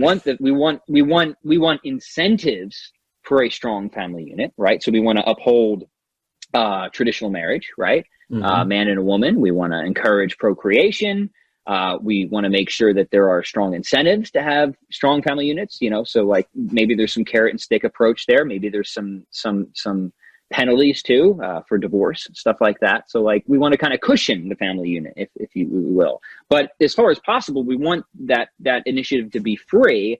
And then the government would only really step in if there were, but should be willing to step in if there are cases of severe abuse, right? Severe abuse, like child abuse and stuff like that. I think that's something that could be illegitimate, but certainly by no means is it something where the government is constantly interfering or either just assumes or abolishes the family unit. So there is a huge difference, I would say, not just in what we want to accomplish, but a huge difference in degree of how much the state would integrate into or assume of otherwise private life. Mm-hmm. So then would you, and I'd be fair to talk to a leftist about this, but then would you say part of the difference is the leftist political philosophy is far more eager to run to the government to fix problems than you would be? Like, you would say, yeah, maybe we can get there, but I don't want to run to the government first. Whereas, and at least as best as I can tell, people from the leftist philosophy, pretty much any time they see a problem, they're like, we got to get the government to do something. Right, yeah, because I would say for the common good conservative, the government should carefully protect the rights of the individuals and the family, but then really would just step in to correct abuses as necessary. Mm-hmm. Where I think, and I want to be charitable, I think this is a legitimate view of people who are on the left, they would want to say much more about that when it comes to the state and the government, right? That they think the state should have a much larger role. Right. So for the common good conservative, the government not only leaves open private initiative, but wants to encourage private initiative. But we'll assist if private initiative fails in some respects, and some of that might just be in terms of externalities, like you said, roads and stuff like that. But maybe in other instances too. Yeah. But yes, the emphasis is on private initiative, strongly. Mm-hmm. Mm-hmm. Yeah. I tend to agree with you there. And now, obviously, there are very huge worldview differences that, like you and I have with many people who are on the political left. But I just kind of wanted to focus more on, well, what's the view of government rather than those very obvious or huge worldview issues, because we could spend days and days talking about just that. And I think that the simplest way to put it for the common good conservative would be this. We really don't want any more government interference than necessary, but we're willing to admit it when it is necessary. Yeah, see, I'd agree with you in principle on that. But I strongly suspect if you and I got together and said, we're going to figure out the perfect government, like if, I don't know, in 20 years there's a constitutional convention and you're representing your state and I'm representing mine, I bet we'd strongly disagree about when it is that government is justified there. I'd probably be very much more skeptical of it than you are based on our conversation.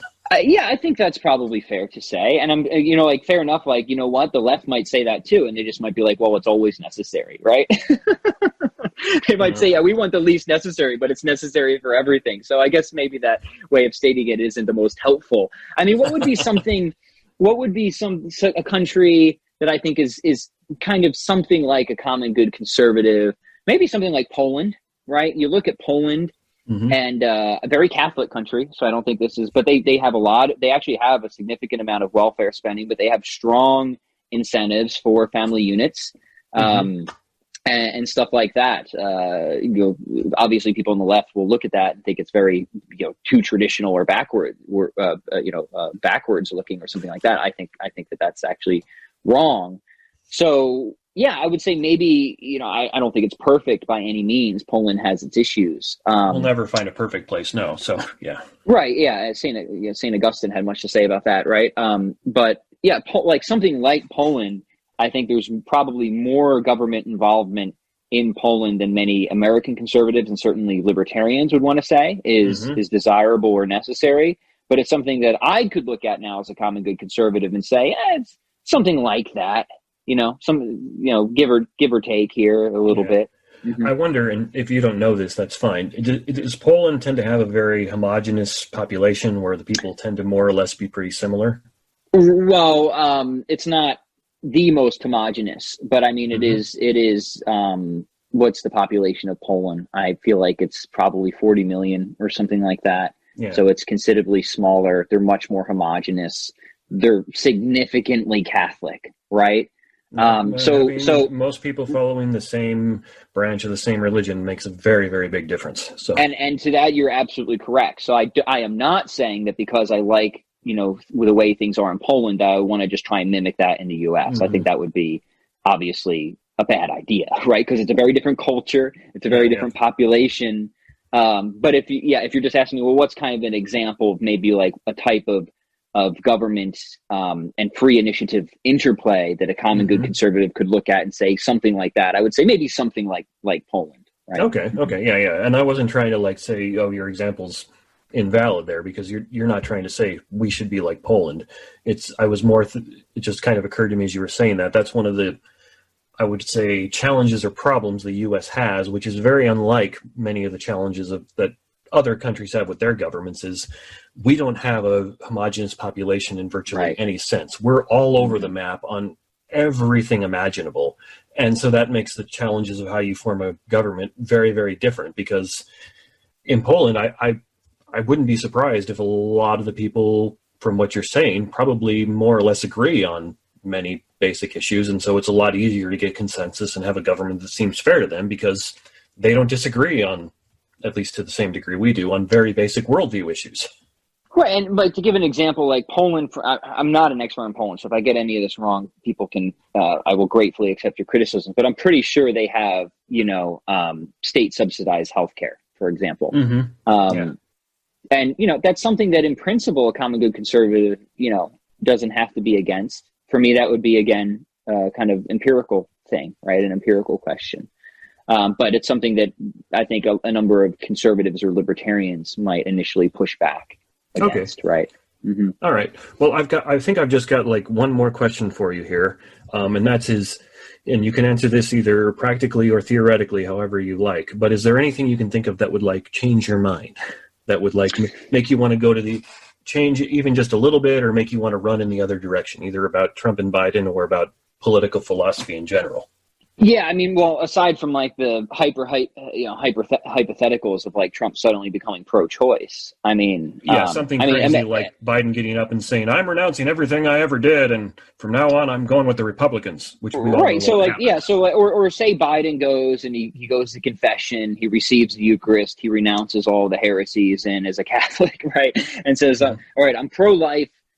Fully pro-life now, and I affirm the church's essential teachings, but I still want to push for universal health care. I still want to push for robust educational spending, in this way. That would make me seriously reconsider him. It would. Those are big, and then if Biden did that and Trump remained the same, Biden came pro-life and some of these big issues for me, of course I would reconsider, right? I'm not like a hardcore Trump fanboy. Like I said before, it really comes down to policies for me. So it's a question like, what would make me reconsider candidates, or what would make me reconsider my worldview or political commitments? Or maybe it's however you want to take it. I always think this is just kind of an interesting question to ask people, what would change your mind? And in this case, you can take it either way. So. Yeah, well, what would change my mind on any of the political candidates is just how better or worse they align with my political commitments, right? Yeah, that's fair. I think that's an easy one, because I really don't care about their personalities. I just care about the policies. In terms of my worldview, I guess there's two ways to answer this. I mean, one are just like great metaphysical questions. I mean, that's where my training primarily is, and that's where I do most of my writing and research is metaphysics. I think I've done my work there and kind of worked that out, and that flows over heavily into my way of thinking about ethics and traditional natural law. But sometimes there's fog when it comes to applying principles. So even though I think I have clarity on a number of principles and considered serious objections, it's not always easy to apply principles in a modern context with absolute clarity. So I'm always amenable to suggestion there. And then the other thing where I think I could be willing to change my mind is just the empirical questions, right? Of some of these policy things.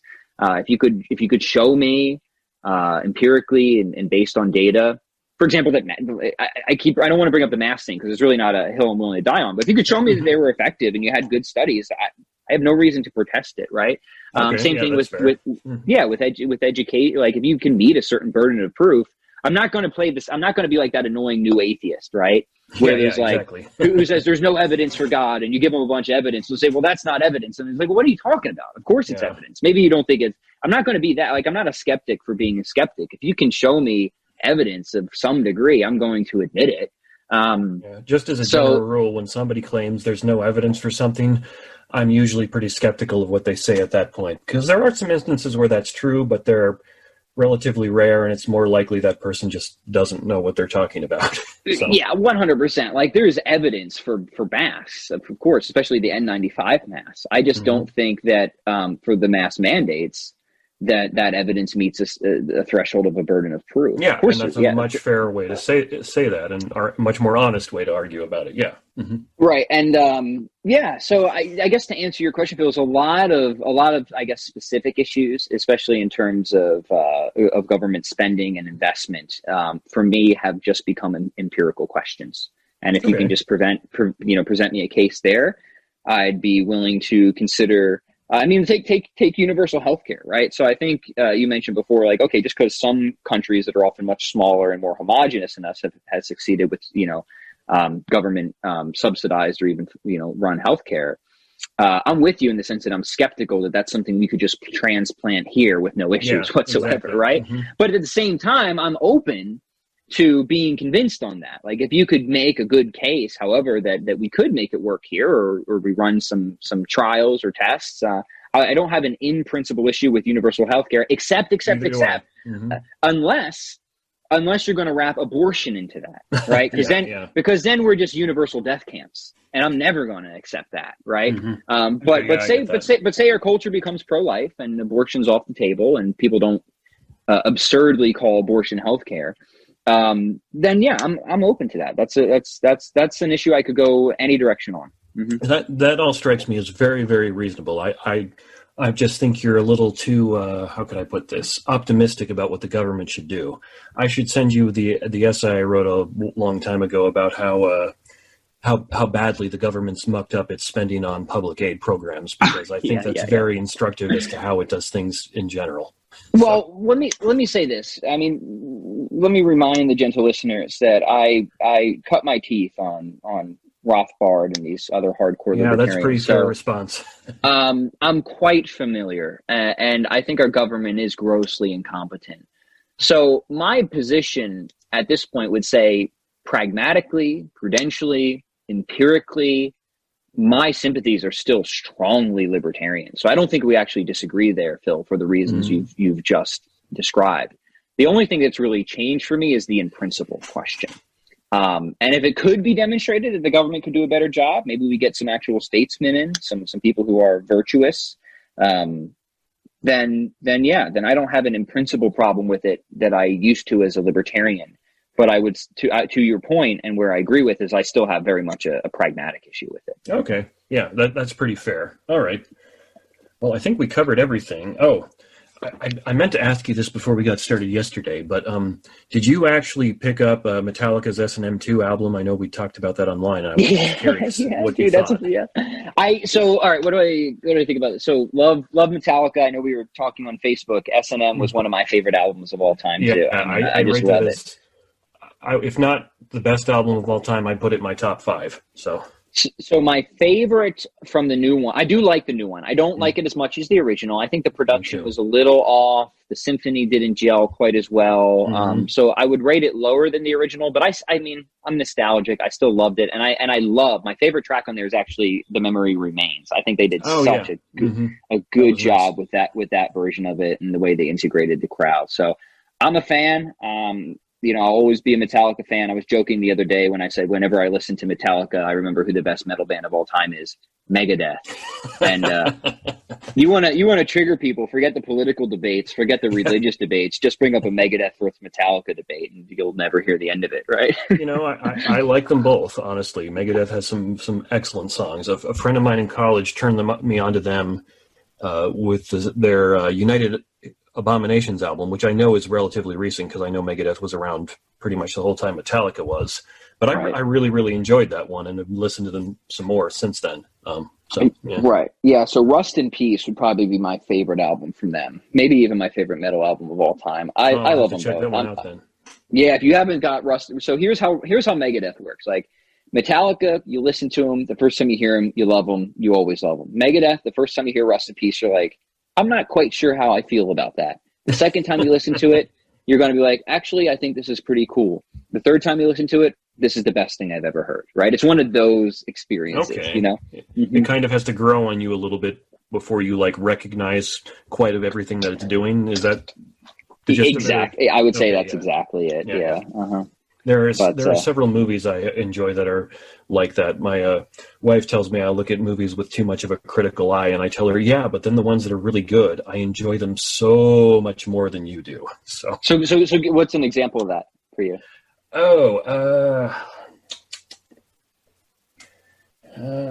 Man, I feel like Coen Brothers movies are sometimes like that. They tend to be pretty well done. Okay, here a good example of that I think is Mad Max: Fury Road. About 5 years old now. Yeah. Mm-hmm. I think one of the better action films made of all time. But part of what makes it so good is not just that it's got a good story with some good symbolism and things like that. It really uses the medium of film to tell its story in a way that wouldn't work in any other medium. You couldn't write a book and tell the story in the same way. You couldn't put the same story in a video game in the same way or in any other medium. You have to. It uses the medium of film in a very, very clever way. And if you just sit down and watch the movie and you're not paying attention to that, you're probably not going to notice and go, well, that was a good movie. I enjoyed it. But if you watch the movie with the idea of things are being communicated that you can only see visually, that aren't going to work if you just try and write it, you're not going to get the same sense of flow and action and stuff like that. Then you can see, oh, this is very clever. The way all this is put together, it's so well done. It's so well shot and things like that. Yeah. Well, you've inspired me to go rent that again. Mm-hmm. Oh yeah, you watch it again. And it has a great message about gender if you're looking for it that way too, where the citadel that they're escaping from in many senses is a very, very oppressive patriarchy, and where they're trying to get to the green place is like a matriarchy, and both are dying and extremely dysfunctional, and the only cure in the end is when Max and Furiosa bring everybody together. And he saves her at the end by giving her his name and his blood, which seems like an allusion to marriage. And some of those things, like the symbolism, you could say maybe that's unintentional, but there's so much of it there. I'm like, yeah, I don't think this was all unintentional. I think the director knew what he was doing. Yeah, that's cool, man. Those are good points. So I saw that in theaters. I loved it when I've seen it, but I haven't seen it again since. So that's getting a rental maybe this weekend. Oh yeah, watch it and look for that. And if you look for that, that's one of the things I think that makes a great film a great film. If you're just watching it casually, you're never going to notice that kind of stuff. But your brain kind of does, and that's how you walk away and go, yeah, that was an amazing film. And then go back and watch it very critically. Like, even look for subtle things like, does the action when they're moving keep moving at the same direction of the screen? Like, is it always going left unless there's a reason to show it going right instead? Like, I love The Dark Knight, but some people have criticized its action scenes where they're very chaotic like that, and that's a fair criticism. And that's a wonderful movie. I'm not dissing it, but that's the kind of thing that if you look for it in a movie and you notice they've got it right, you just enjoy it so much more. Yeah, see, I am just not a film critic or buff at all. So I feel like I'm missing out on some of these enjoyments. I'll have to start reading up on some of this stuff. I took a class on film theory and criticism in college, and it changed the way I see things. And now my wife says, you just need to shut up and enjoy them more. And I'm like, just watch the movie. Yeah, you need to enjoy them more like I do, because she sometimes gets annoyed at me where I pick apart all the problems in the stories and filmmaking and say, why didn't they do it this way? This is so much better. Come on, what?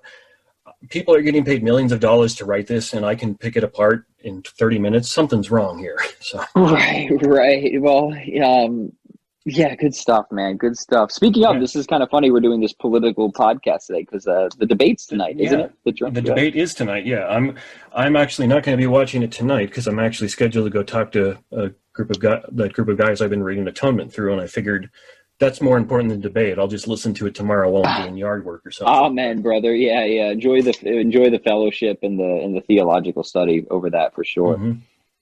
Yeah. Cool, man. Good deal. Mm-hmm. Yeah, this has been a blast, Phil. I really appreciate the invite. I hope that this is I've had a good time. I have too. I appreciate it. Mm-hmm. Yeah. I appreciate you coming in and being willing to talk to me about all this stuff, especially given how contentious a lot of this is for most people nowadays. It definitely shows at least a little bit of courage that you're willing to do that. So, well, I've for better or worse, I've been active online and I've had a platform for a while. So, I'm used to the just inherent abuse that comes with that. It doesn't bother me, but I will say this, if you're listening and you disagree with me on any things, I can always promise you a civil exchange. I can always promise you that.